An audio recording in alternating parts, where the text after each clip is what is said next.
All right, my friends, today we are going to work on creating a logo. Notice I said creating rather than manipulating. We've been manipulating photos. Today we're actually going to create some stuff. So as you can see, I already got my background. To get that, I just went to File, New, and just did the default Photoshop background. I'm going to hit Control J to make, well, at least I thought I was, to make a duplicate of that background, which is not working. Control J. There we go. And what I'm going to do with this background is I'm going to give it a nice, pretty little color. So I'm going to come over here to my paint can. I'm going to get to my paint bucket and click over here and mess with this and see just what color I want. Maybe I want kind of a light blue. So I'm going to go with that. And now I have my light blue. The next thing I'm going to show you is kind of cool because I don't think we used to be able to do this, but now we can. We are going to go get a font from online. So I'm going to go up here and type in 1001 fonts.com. And so I'm going to go there, and you guys can search through and find whatever fonts you think look kind of cool. I already know what one I'm getting because I've already gotten it. So I'm going to go to Plaster and hit Enter. And here's the one that I like. And so what you would need to do is then go to Download. So I would click Download. It gives you a zipped file down here. If you ever have a zipped file, go to Show in Folder and then double click on that zipped file. And when you double click on it, you'll see this, and then you're going to hit double click this, Plaster Regular. And what it's doing is it's showing you all of it. You hit Install and it will install it on the computer. Okay, I've already done it, so it's going to say, do you want to do this? No, I don't. So I'm actually going to get out of this now because I've already installed it on mine. And so when I go into type, when I go to my typing tool here, you'll see I've got Plaster, and so I'm good to go. And so I'm going to come in here and click my typing tool and select my name. Now you can't see it because it is the color of my background, because I still got my background selected, and I want it to be kind of a bright red color. So I go with that. There it is. And what I'm going to do is I'm going to move it a little more over here. I might even make it a little bit bigger. So I'm going to hit Control T and make it slightly bigger. Move it closer to this edge here because I'm going to create this shadow effect at some point, and I'm going to want it to go off screen here. So there is that. So I've got that. Now what I'm going to do is I'm going to create another one. So I'm going to hit Control J, and now I have two of these Mo's. And with this second one, this middle one here, we want that to be black. So I'm going to make that one black, and to do that I need to probably hit back into my typing tool, make sure I select both, and go with that. Okay. And actually I think I just made the top one black. I did. So I'm going to flip those. So I want this one to be red. Now this one down here should be black. So when I hide this, yeah, good. I did it. Now what I'm going to do with this one is I'm going to hit Control T, and I'm going to come up here to my angle, and I'm going to hit 45.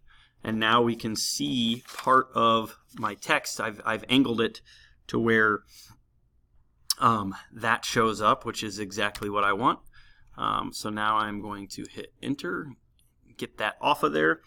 And what you are going to do now is you're going to make a bunch of copies. Okay, and so to make copies of this, you're going to hold Control on your keyboard and Alt. And then I'm going to press the over arrow. And you're going to see it starts to make copies.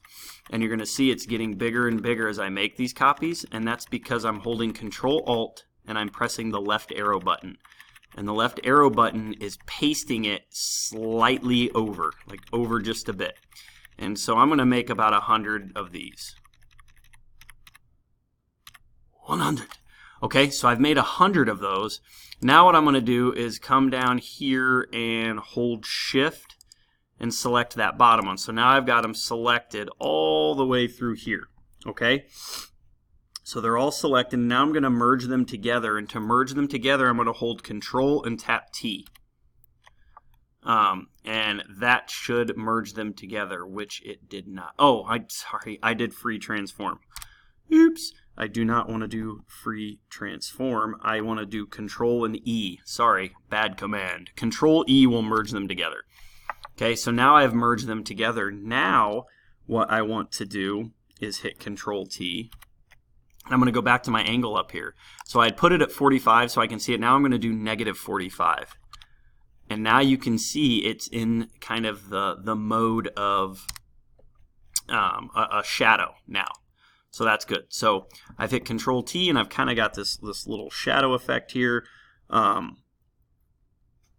And so now what I'm going to do is I'm going to click here. I'm going to hold the Alt key and get my move tool here. So I'm going to hold the Alt key and slightly move my shadow down. And as you can see, it's making. Actually, I don't like what I just did there. So I'm going to undo that. I'm going to hit Control T first, and I'm going to move this down. Sorry, that's what I want to do. Sorry, I screwed up, guys. Control T to where you bring it down, and now you can see that this looks more like a shadow. Now what I am going to do is I'm going to hit Enter, and now I'm going to do what I just was telling you guys. I'm going to hold Alt, and I'm going to click and kind of drag this out. And so as you guys can see, and I'm not doing this perfect because I'm kind of in a hurry. My next class is about to start. But as you guys can see, I'm dragging them. I'm making a couple more copies, and I'm dragging them over to where it looks like the shadow kind of extends. Okay. And now what I can do is hold Shift and click that bottom one. And then a lot of you may guess what I'm going to do. I'm then going to hit Control E to merge those together. And so now I kind of have this shadow effect going here with my font, or my logo is what I'm actually wanting this to be. I can go to my opacity. I can lighten that up a little bit if I want to lighten the effect of that shadow, have it maybe be more of the color of the blue thing. So now we've done the hard part, and I wouldn't even say that was very hard, and now it's just going to be manipulating the text a little bit and doing different things with the font. So now you can just kind of click through and do different stuff. So I could, maybe I don't like the color. I could come here to the color and do different things. With the color, I could go to styles here. And I mean, some of you might like this. I like to kind of do my own thing and not necessarily throw these on there. Some of them are kind of cool, I guess, but I'm going to end up not using these styles. Ooh, I kind of like that one though. I'm not gonna use any of these styles, but I just wanted to show you that those are there and able for you guys to mess with if you double click on that and you come up here to styles. The next thing, and so those are like layer styles is what those are. The other thing that I wanted to show you, I'm trying to find it.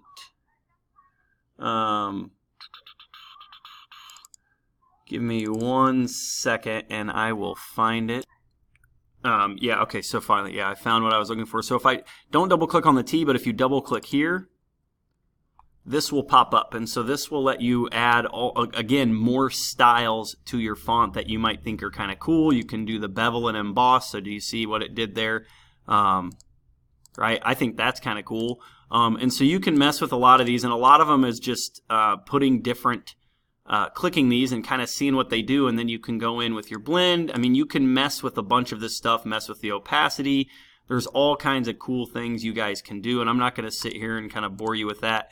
And that added, I like that. So I'm going to let you guys kind of play around with this. So go in and add some of these other cool things to your logo. And this is, yeah, when I say logo, so this would be more of like a letter logo or something like that. So I'll let you guys go in and kind of play with some of that stuff. If you don't want your shadow to be that light, you want your shadow to be darker, then you can come into the opacity and mess with that. Maybe you want your shadow to be tinier. Well, then that means you need to move this down and move the shadow maybe more off screen, since we already added all those layers behind it. So anyway, hope you enjoy. Later, dudes.